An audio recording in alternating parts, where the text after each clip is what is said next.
Welcome, everyone, to Office Hours. I'm Julian Zelizer of The Long View, and nice to see some familiar names popping onto the screen. This is Office Hours. I know many of you have joined before. I know there's a lot of newcomers. This is really just a little time I like to open up every week where I take some of your questions and share some thoughts. Really, nothing is pre-planned. And I am open to taking it in whatever direction you prefer. And if I can answer, I'm happy to um, answer. So please just send in your questions on the chat down there below, and I will get to as many as I can. This week, I always like to announce my publication. My weekly foreign policy article usually comes out on Monday. I actually had two. I had one come out on Friday. Some of you, as history buffs, might be interested in. I reviewed the new Netflix miniseries that's out on the assassination of President James Garfield. Death by Lightning, which with Michael Shannon. And anyway, the review went up on Friday. Might be interested, and obviously I use it as a way to think about what does Garfield's assassination in the show, tell us about the politics of our times. And today I have another article again. I think many of you might be interested in when the mayor-elect of New York won. The person he quoted at the very beginning of his speech was Eugene Debs. So many people did not know who Mamdani was referring to. So I wrote a little piece on that. It's both who Eugene Debs was, an enormously influential figure in early 20th century American politics, runs for president. And I will write questions. Hi, Amit. Nice to hear from you. And so I wrote a piece about Debs and his political career. He runs 5 times for the presidency, gains a significant amount of votes in 1912. He also puts issues on the agenda that continue and gain mainstream credibility. And it's also a history of American socialism. I mean, I think what's surprising to many people is that American socialism actually has deep roots in American politics. We've seen it with Debs at the national level, Norman Thomas, who kind of follows him as the next major figure.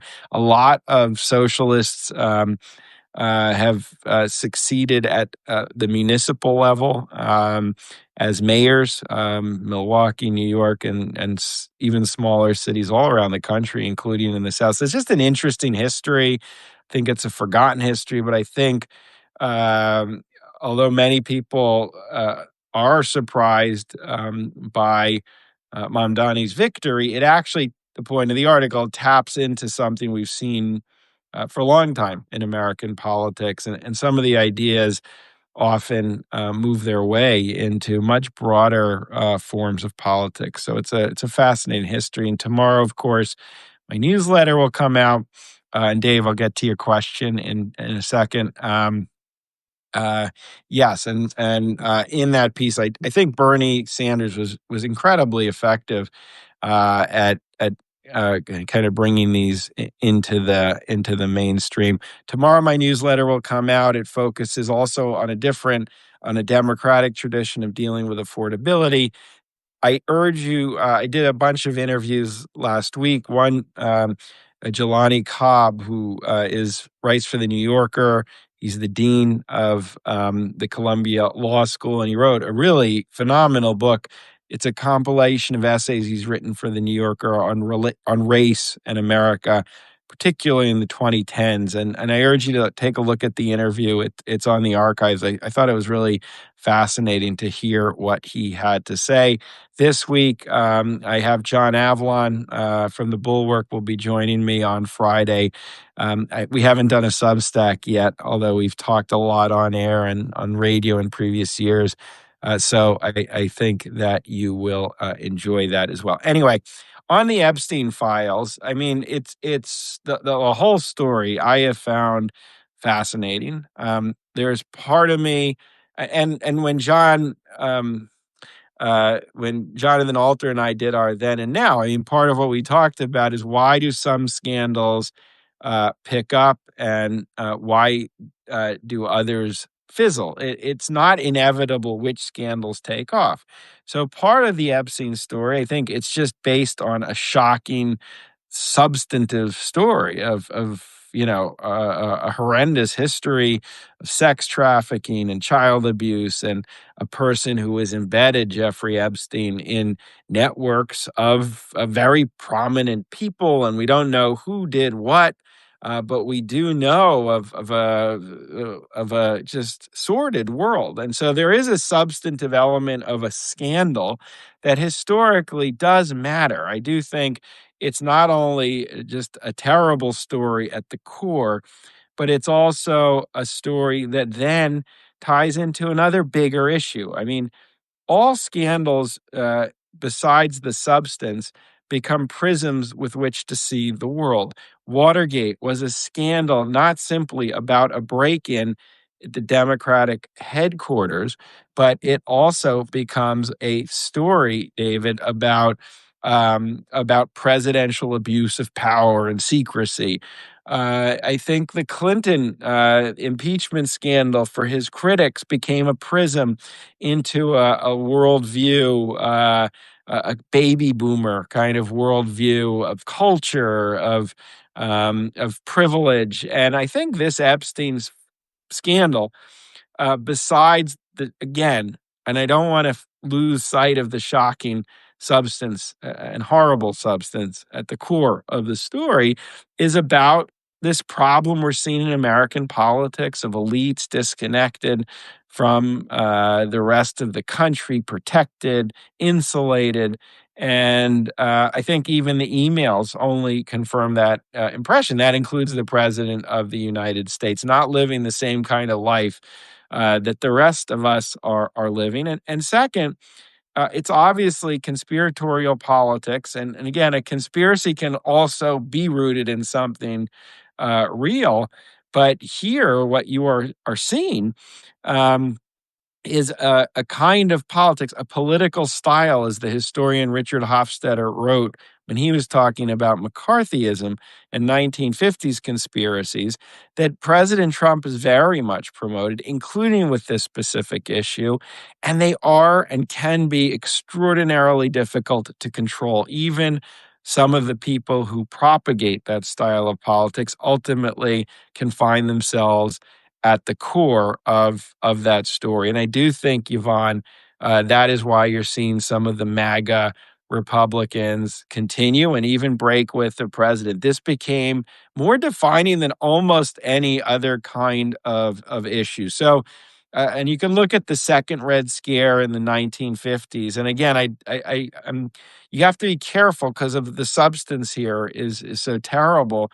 But that style of politics easily spins out of control, and it is very hard to stop. And even as President Trump continues to take steps to stop it, and we'll see how this will affect it. Meaning, I think the reason he did it, Dave, is because he was going to lose the discharge petition. It's a legislative maneuver where if you have 218 votes, you can get something voted on.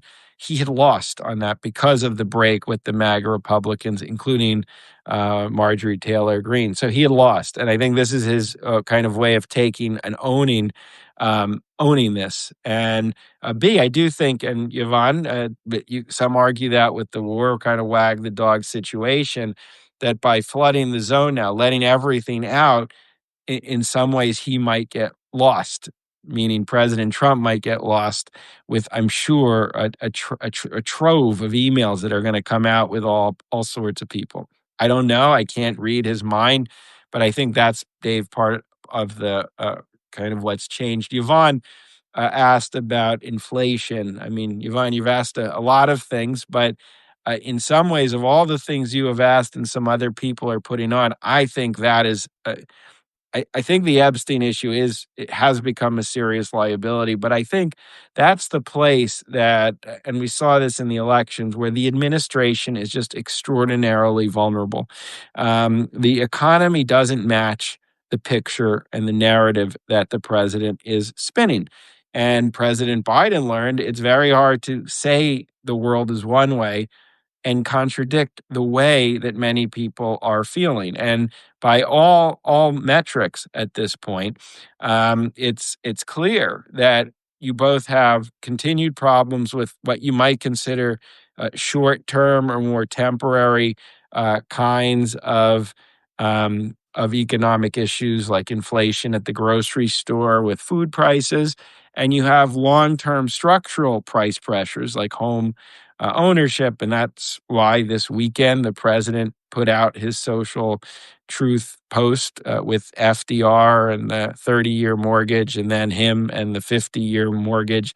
Those are the long term cost pressures we all face: education, childcare, and home ownership. So he's clearly feeling the pressure. Yvonne, I think that Republicans are seeing the state of the economy as a huge vulnerability going into the 2026 midterms.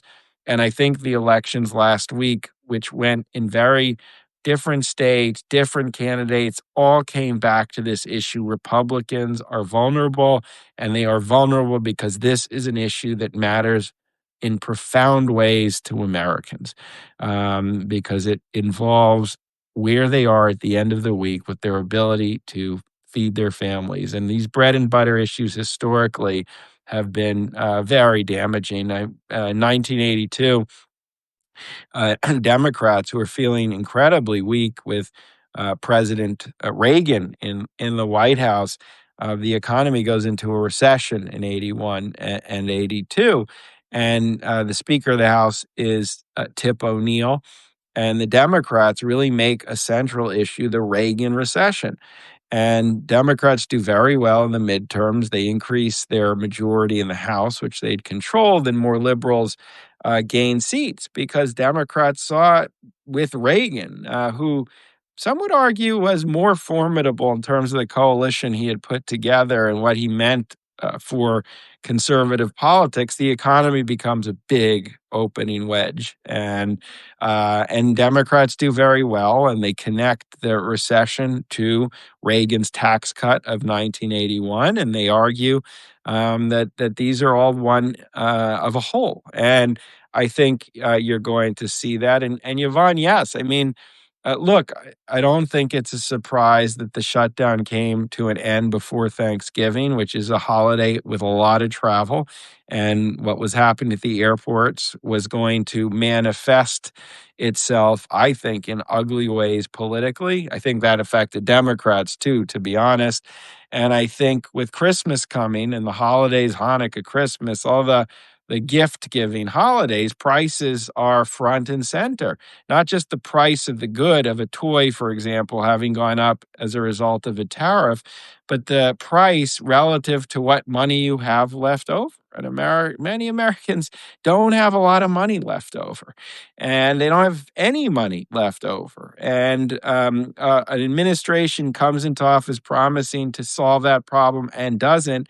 The holidays next month will be a way in which the politics becomes very real. And these are not statistics in a newspaper.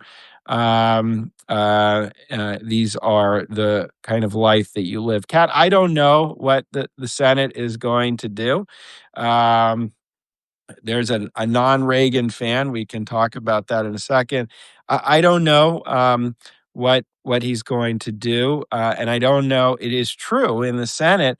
You have that 60 vote supermajority that is required. So there is a little possible political theater. Obviously, controlling the Department of Justice for a president who doesn't mind using executive power is in itself a way that he could release it if he wanted. So we will see. And I think that message is just a warning with everything, frankly, in this administration. What is said is not often what is done.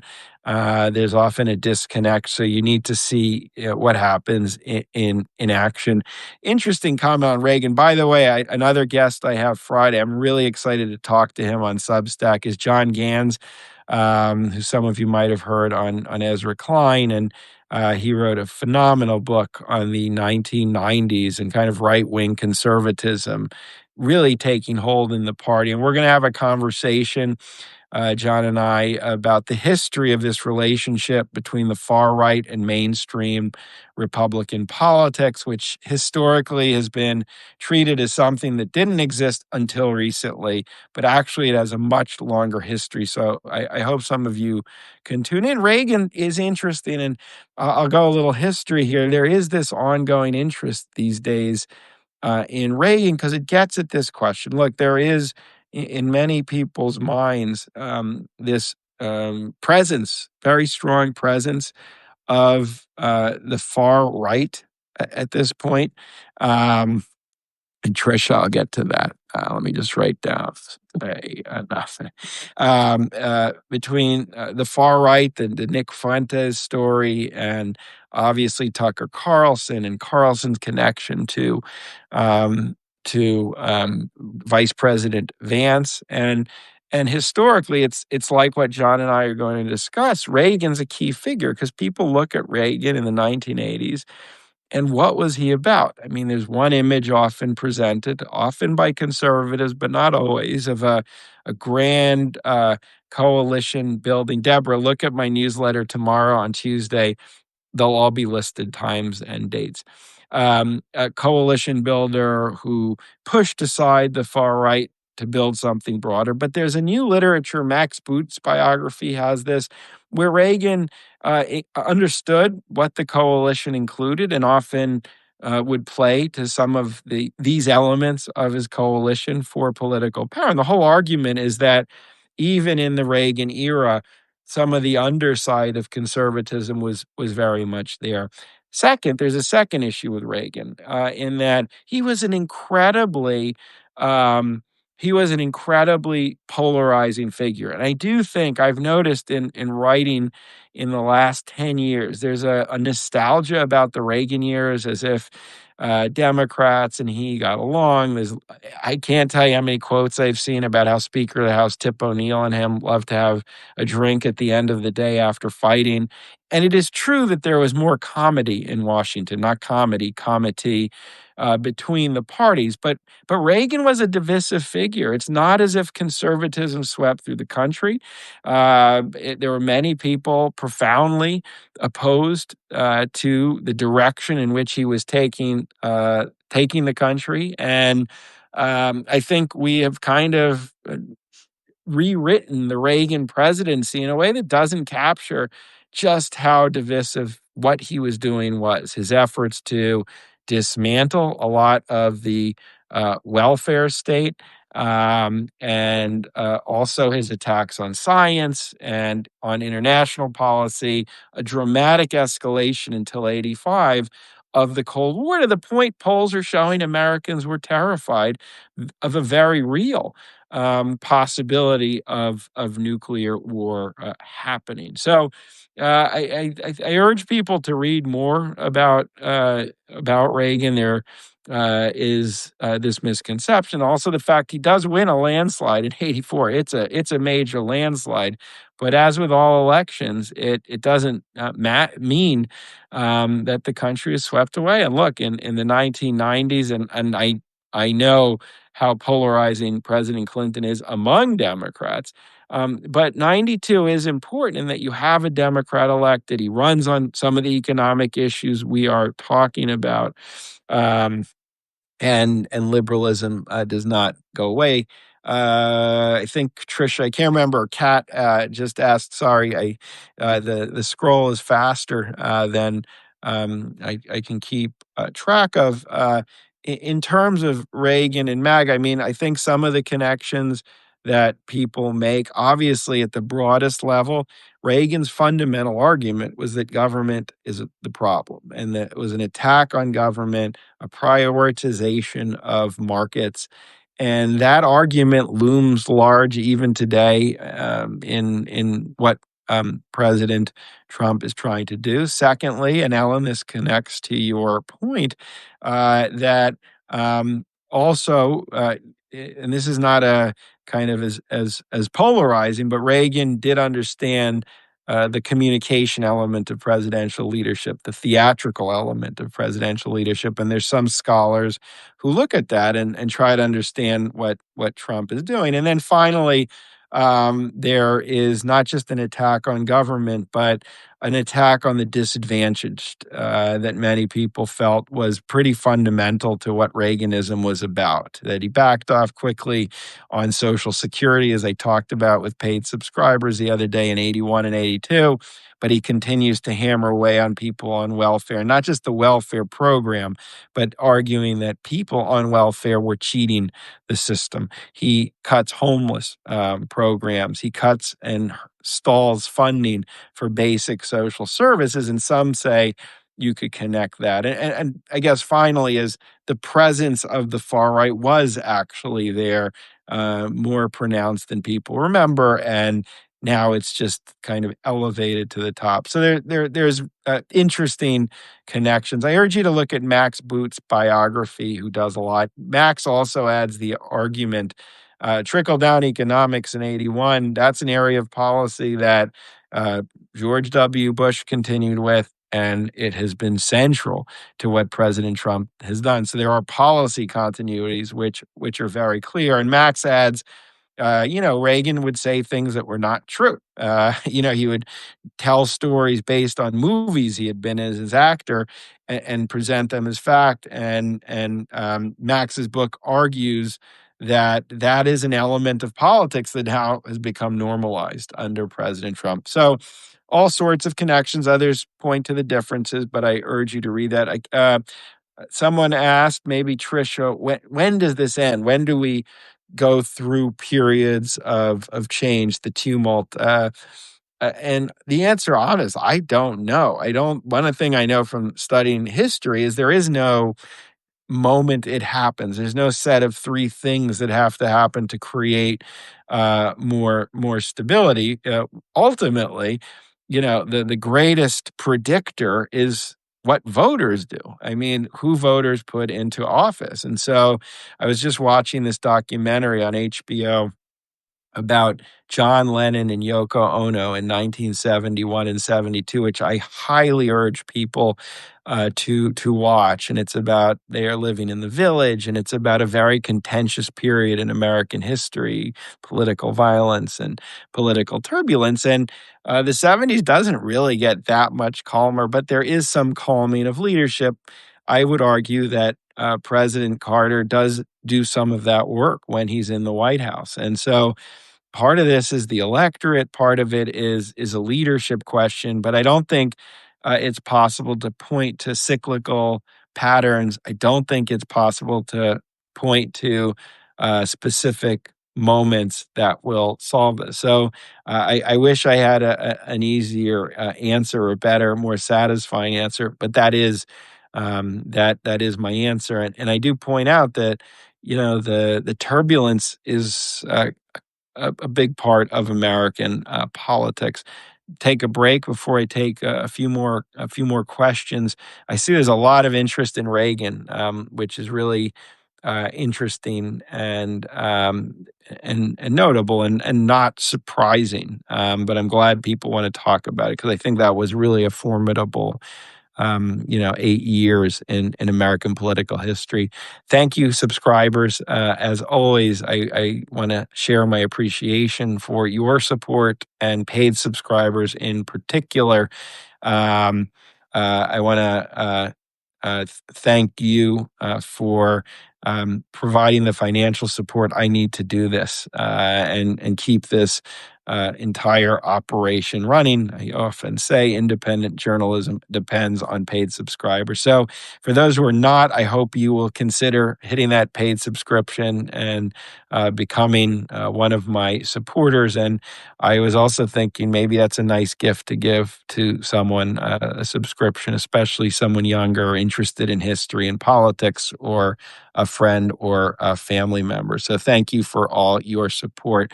Michael, I'm trying to scroll. Oh, here we go. Um, Very good question. Michael asks, how would you distinguish between fractured and polarized countries in terms of governments, or just a description of who we are?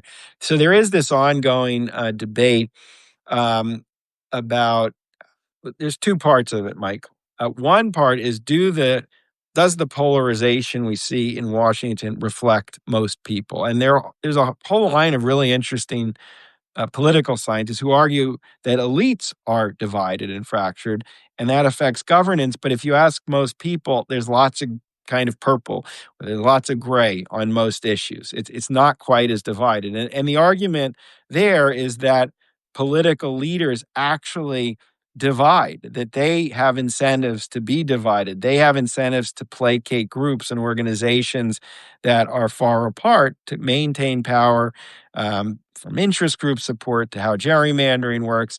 And that if there was a leader of a different style, they could find the common ground. And so there's a disconnect between the governance and how divided we are. Maybe that's true. I think there's some truth to that.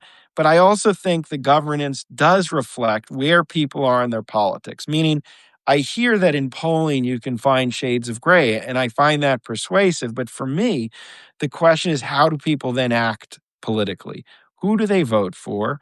And then those who don't vote, why don't they vote if they're that committed to the gray? And I tend to think that we are divided on a lot of countries, on a lot of issues. And I think there's some fundamental issues where, even if there's some gray, if asked the right way, there are differences on reproductive rights, for example. There are differences on race. And even if there's a shared angst about the economy, there's differences on what to do about it. And I think governing reflects that. That is unrelated from how do the parties then handle those divisions. And I've talked here and I've written a lot that in the last 20, 30 years, there is an asymmetry, a difference in how each party handles those divisions, which I believe are real. And I do think that the argument that Republicans have become much more extreme in their style of governing has a lot of history to back that up. And I think many Republicans are open about that. They're willing to go further. They're willing to dismantle more guardrails. They're willing to risk the ability to govern and the health of institutions in ways which Democrats, as a party that's still the party of FDR and LBJ, still a party committed to governing, won't do. They are checked at that level. And so I think that's the second, more subtle part of the argument that is important in terms of understanding our times. Ultimately, and this gets back to Trisha's question earlier, I am less focused as a historian on asking the question of how do we find a place, not the question's great, but how do we find a place where we come together, as how do we find a place where leaders accept, a majority of leaders accept guardrails to their political fighting and accept the importance and primacy of rules, processes, and institutions to both sides. Because if you preserve it, both sides maintain and protect the playing field, so to speak, to fight out real policy differences that exist in this country. And how do we get there? That's a great and important question that we face as a nation. And I do think there's a lot of history. I'm happy to talk about that in future conversations that might provide a little guidance on what kinds of reforms and leadership will get us to that place. Anyway, thank you so much for joining. Again, thank you, paid subscribers. Please consider becoming one or gifting one to friends or family. I look forward to talking to you later this week with John Gans, John Avalon, John Alter. It's going to be a John festival on Friday. It just by chance, I just realized as I say this out loud. And I look forward to our conversations. I'm going to continue experimenting with this new feature for paid subscribers of like a 15, 20-minute history lesson on something very specific. I've really enjoyed those small group meetings about that, and I'll continue before announcing it to everyone. Anyway, have a great week, everyone. We'll keep talking, keep reading, keep learning, and keep being great citizens. Bye bye, everyone.